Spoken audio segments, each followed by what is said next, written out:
Welcome everyone to the StartmeupHK Salons virtual events. My name is Jamilat Kano and I'm going to be your MC for the festival. As you know, the StartmeupHK Salons is a global initiative by the StartmeupHK team. Together with the InvestHK overseas offices, they want to push their initiatives and promote the StartmeupHK in the local startup communities. We are going to have 6 overseas salons targeted into very specific markets. And that's why we have the ASEAN offices joining us today. Hello Malaysia, Singapore, Thailand. We're also connecting all the way to Europe with the Brussels office, London, and Berlin. Salut Brussels, ça va? My name is Jamilat. We're going to have the North American edition with the offices in Toronto, hi Canada, New York, and San Francisco. South American edition with the office in Chile, hola Chile, ¿cómo están? And Brazil, A to the bone, and Mexico. We have Middle East and India offices with Mumbai joining together. And we also have the Greater Bay Area office in Guangzhou. Dajia, how are you everyone? And of course, our attendees here in Hong Kong.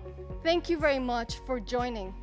So I hope you enjoy, connect, support, network, and promote.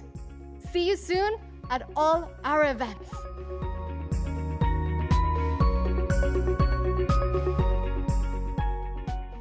Coming up next, we have our investors panel, where we're going to be reinforcing Hong Kong's unique strength in offering opportunities for global investments through VC investor access and growth funding. For this, our moderator will be Jo Chan. She is the Investor Relations Director for Angel Hub. So please welcome her.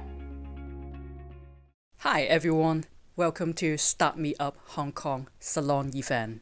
I'm Jo Chan, the Investor Relations Director at Angel Hub, Hong Kong's first SFC licensed startup investment platform where we revolutionize startup investment by providing professional investor-vetted deal flow. Today, I'm really super excited. We have a fantastic group of 4 investors joining us live in Hong Kong and also virtually in the US as well, to give us the insight as well as the change in investment landscape throughout the last year till now, what are the opportunities that they are looking for. Without further ado, may I kindly invite our speakers to briefly introduce yourself, what do you do, your company, starting from Edif, Queenie, Raymond, and Tony. My name is Edith Young. I'm a general partner at Raise Capital.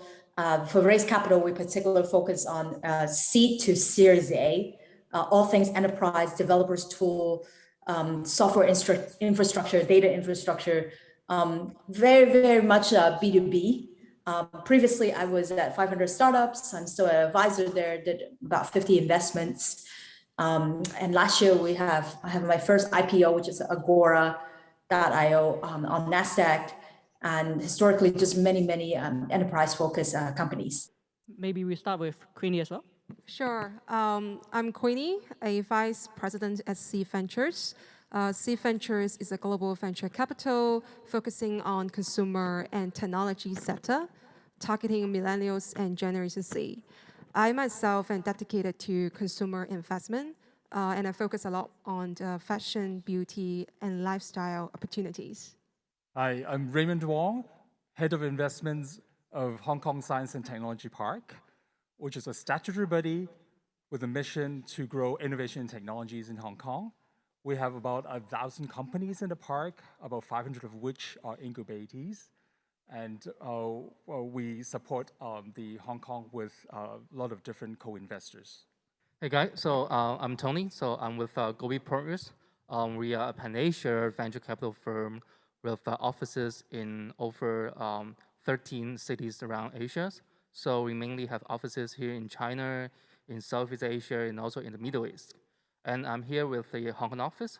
So in Hong Kong, we are the exclusive general partner of the Alibaba Hong Kong Entrepreneurs Fund. We help Alibaba to source a lot of different tech-related businesses to invest, and the main goal of it is to support Hong Kong-grown tech entrepreneurs here in the city. Thank you, Tony.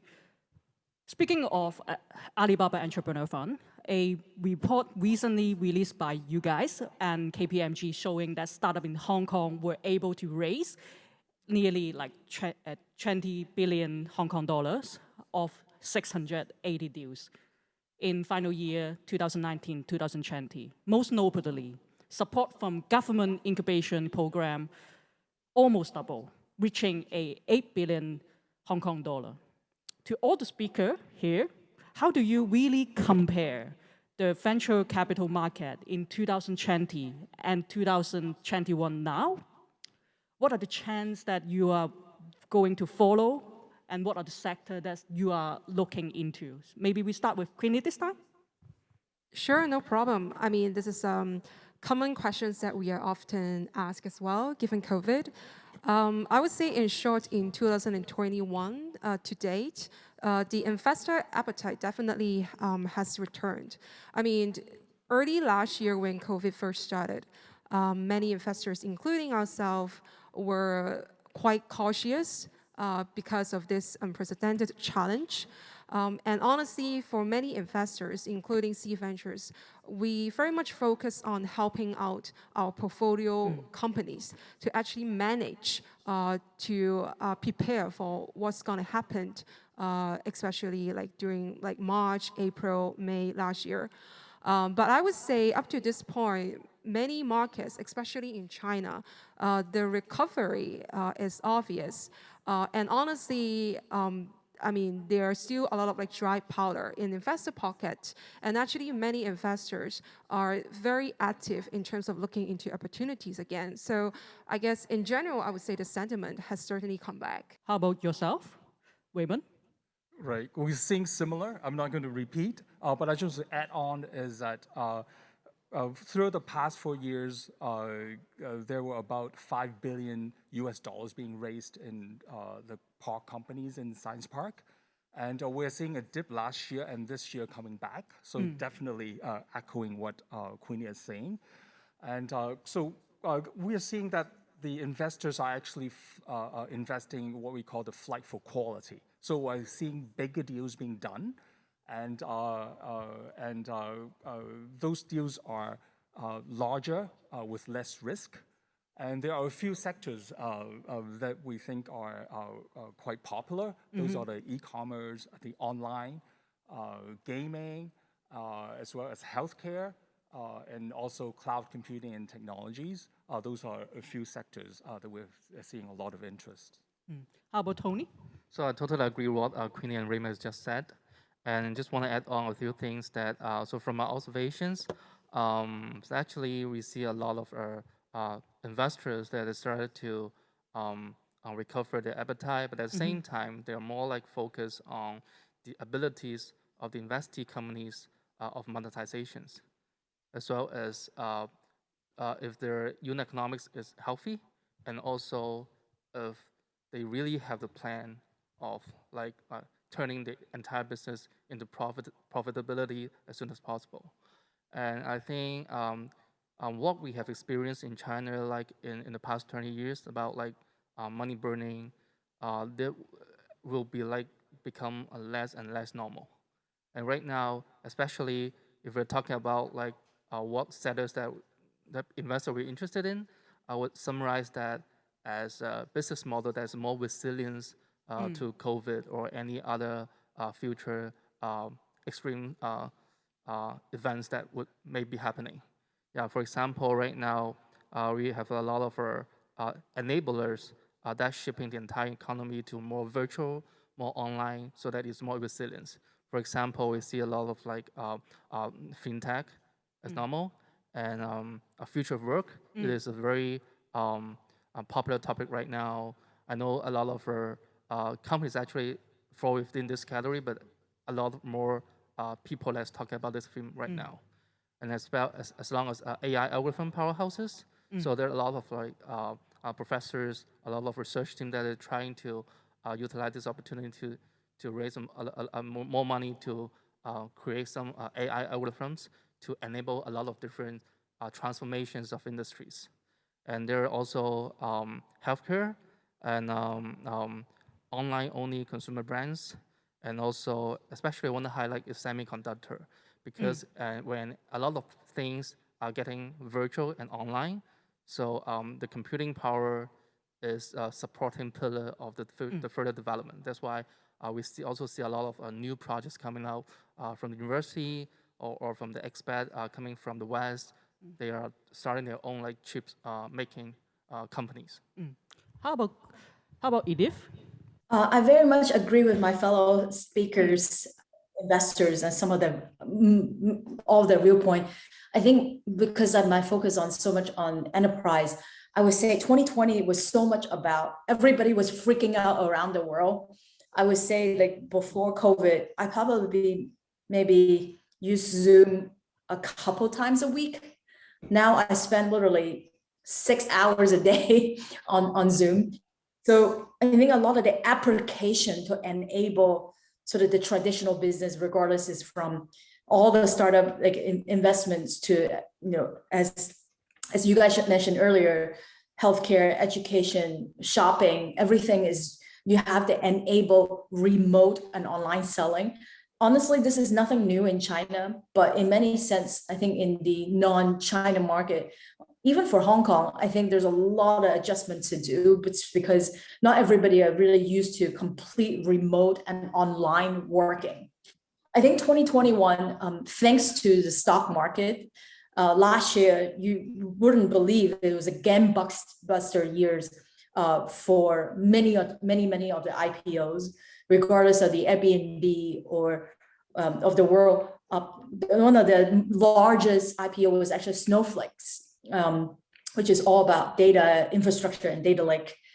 And if you think about it, I think what I'm excited about 2021, and the biggest difference is that COVID really exposed how lack of this all these like remote on the application level. And 2021 is really all about sort of the developer infrastructure, all the cloud infrastructure to support the continuation of everything being on the cloud and remote. So I'm super bullish about this is an era for supporting developers. There's about 40 million of them. Just for GitHub alone, about 40 million users. They need to improve their developer productivity, developer infrastructure. There's just so much more that I think we need to build sort of to support really like the ones who is like basically building all these railroad. I think in the past we so much focus on B2C. I think for the next few years it's all about B2B or business to developers. We hear a lot of keyword here: resilience, helping out, supporting, future of work. Edif, you have been like very active in investing and connecting resources in Hong Kong, China, Silicon Valley, in the startup ecosystem. How do you really see the connectivity, the mobility of the VC funding and the resources among these places? Yeah, I think I saw both Raymond and Queenie in 2019, and I can't to reconnect. And as a fellow Hong Kong investors, I think it's our duty to support Hong Kong founder communities. And I wish we have more, I guess, sort of be able to support each other in terms of different investor community. But I think, unfortunately, most of our fund mandate, right, regardless of for raise capital or for C venture or for Gobi Partners or for Science Park, there's very specific mandate for each of our focus. So I learned the most honestly is speaking to a fellow investor like you guys and learning about what's happening in Asia, what's happening in China. I think is the rest of the world, unfortunately, what's going on politically, sometimes they don't want to know. There's a lot of negative connotation. But the reality is, I really think Asia is ahead of the game. Just look at how China, Hong Kong have done a really good job dealing with COVID. In the US, where I'm at in San Francisco, all the tech company offices are still shut down. So you can imagine there's a lot of, I think, connecting that we need to be done, but really learning about each other practices from a technology application point of view and learning from each other. But I think like the nature of the venture business, because we're so geographic focused, it's tough to do automatically. We really have to make an effort. No, thank you, Edif. Let's switch the spotlight to Queenie. Like while like C ventures are bridging the west to the east, would you share like some of the example like how you really help the overseas companies and brands tapping into Asia and China market? Sure. I guess here maybe I could share 2 examples that could be relevant. So there is a company that we invested in the UK called Days Media, which is a fashion media like magazine business. They mostly have the presence in the West. Haven't really tapped into the Chinese market in the past. But interestingly, because it has built such a strong reputation in the fashion community, even in China, there are a lot of fashion professionals that actually are familiar with Days. So we invested in the company in 2018. And in 2019, we actually have identified a local partner in China that helps Days to launch Days China in the market. And it has received pretty great response feedback from the community. And Days China is still like in the market as of now and well endorsed by many of the fashion professionals. The other example, less about the West and the East, but I think this also kind of proves how, as investor, we can add value to companies strategically. So there is a tech company we invested called IB, which is a AI image recognition business. So I would say it might seem to be a little counterintuitive if we think about like AI and real estate, in which it is the bread and butter business that our group is in. But actually, we can also create value. So what we do is, for like in the case of IB, we actually implement their technology into our K11 properties. So there are 2 implementations that we have done.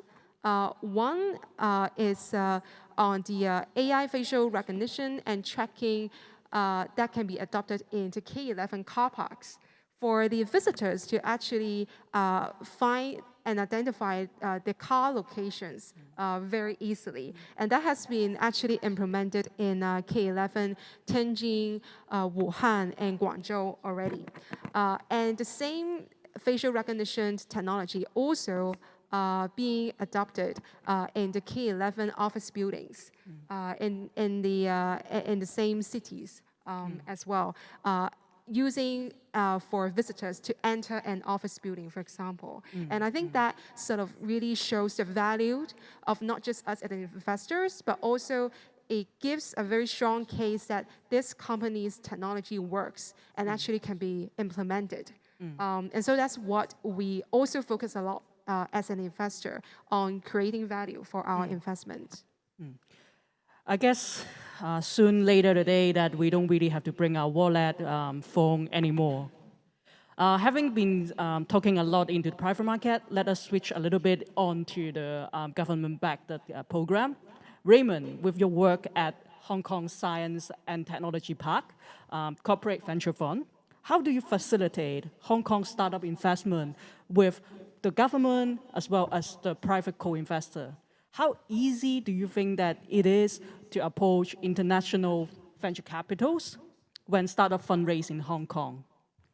Actually, to answer directly, it's relatively easy. Several angles. One is that the Hong Kong government has actually unprecedentedly allocated about 1.25 billion US dollars into Science Park, filtering into different programs. So the number of incubators has actually doubled in the last few years, up to about 500 right now. And second is that Corporate Venture Fund, I manage about a US $80 million investing in different stages of companies, mostly in Science Park, and also attracting some offshore overseas companies to Hong Kong. And we also have another team, which we call the investor engagement team, managing a network of about 1,000 investors, local and overseas. Those are institutional investors, strategic investors, family offices, as well as individual angel investors. And so in terms of these network, we hold a lot of matching events, global events. We have this elevator pitch, annual events, and also we have global matching being done twice a year. Now, everything is online, so making, continue to make business happen. And I think with all these efforts, we're actually keeping a lot of contacts, local and overseas, making sure that the business is ongoing. I have to say that in the past year, we are on Zoom or on Teams all the time, actually much busier than before because it's back-to-back meetings. So in terms of the communications, the data flow, a meeting of companies with investors is non-stopping. So I think the next step is that when people can start traveling and after they're meeting up, I think things will pick up relatively quickly. And so that's what we're doing here. Thank you, Raymond. So for Tony, as the exclusive general partner of Alibaba Hong Kong Entrepreneur Fund, what are your investment strategy? How different are you, and what are the criteria? And then we also see that you have a really strategic investment theme, more onto the GBA. How do you see, what are the steps can Hong Kong companies take the most resources in the GBA area? So we have two questions here. So let me answer the first one. So being the exclusive general partner for Alibaba Entrepreneurs Fund, so actually we actually helping Alibaba to source a lot of investment opportunity here in the city. I think the first priority is what, as Jack has said before, is that we need to source the next generations of Hong Kong tech entrepreneurs.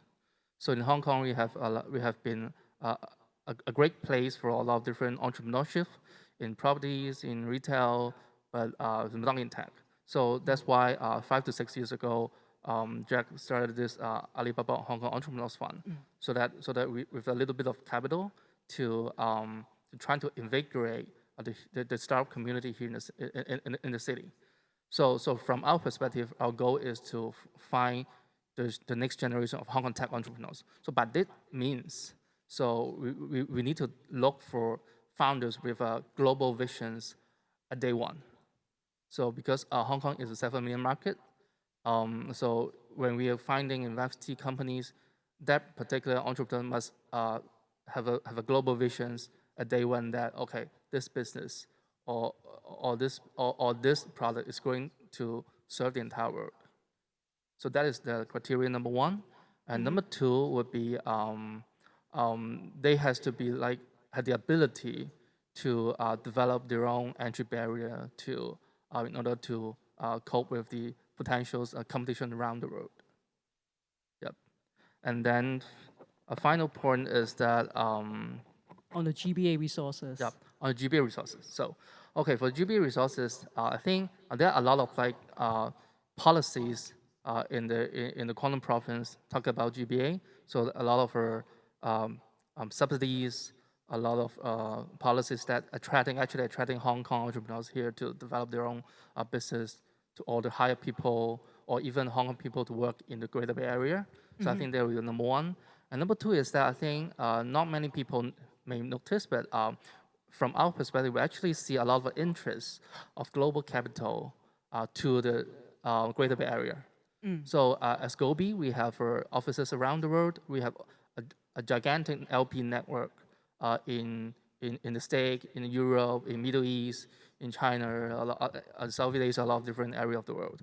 And we see a lot of LP that started to ask us about the investment opportunity here in Greater Bay Area. So how could we leverage of the wave in the next 5 to 10 years to capture the economic value, to capture the growth here in the regions? So we see that Hong Kong entrepreneurs as a bridge used to be a bridge of the West and the East. If they can be able to go into the greater area, I think that there will be a lot of capital that would be interested in investing in them. And I think another point I want to add is GB has been a very, very tremendous, very well-established manufacturing supply chain of the world. And I see that the technicality, the capability of the supply chain here is very similar to what we have in Japan in 1970s to 1980s. So going forward, we'll see that there are a lot of like innovations in hardware, in IoT that's coming out from this Greater Bay Area. So I also think that if you're like wanting to do something hardware, something about Internet of Things, and some data driven solutions that are created that with a data driven created by hardwares, then that would be a great great place here to find talents and find expertise here in the region. No, thank you, Tony. We are running short of time, but I really want to understand a little bit, like from your final tips in one sentence, starting from Queenie, what are the fundraising tips that you would like to give to the entrepreneur? Okay, I'm gonna keep it short. I would say the market potential is mostly important as we look into an investment opportunity. I continue to believe that the global market will only become more fluid in the next 5 to 10 years. And so the entrepreneur's readiness to expand to other markets would be a key for us. Raymond? For me, I think keeping your core competency, be flexible in terms of application, thinking out of the box, as well as in terms of fundraising, be flexible, be it in a different fundraising or IPO, and also keep your cash flow healthy. Tony? So very quick, one sentence. So when you're speaking to investor, just tell them your positions, your growth drivers, and also your uniqueness. 3 things. And Edif? Target the right investor, always talk about traction, and your first pitch meeting only have one goal, is to score the second meeting and not to have done deal in terms of investment. Thank you very much to all of the speakers. It was a really fruitful discussion onto GBA, Hong Kong, even to the US startup scene. Thank you, all the speakers, for your fruitful insight. And thank you, audience. Enjoy the rest of the Salon event.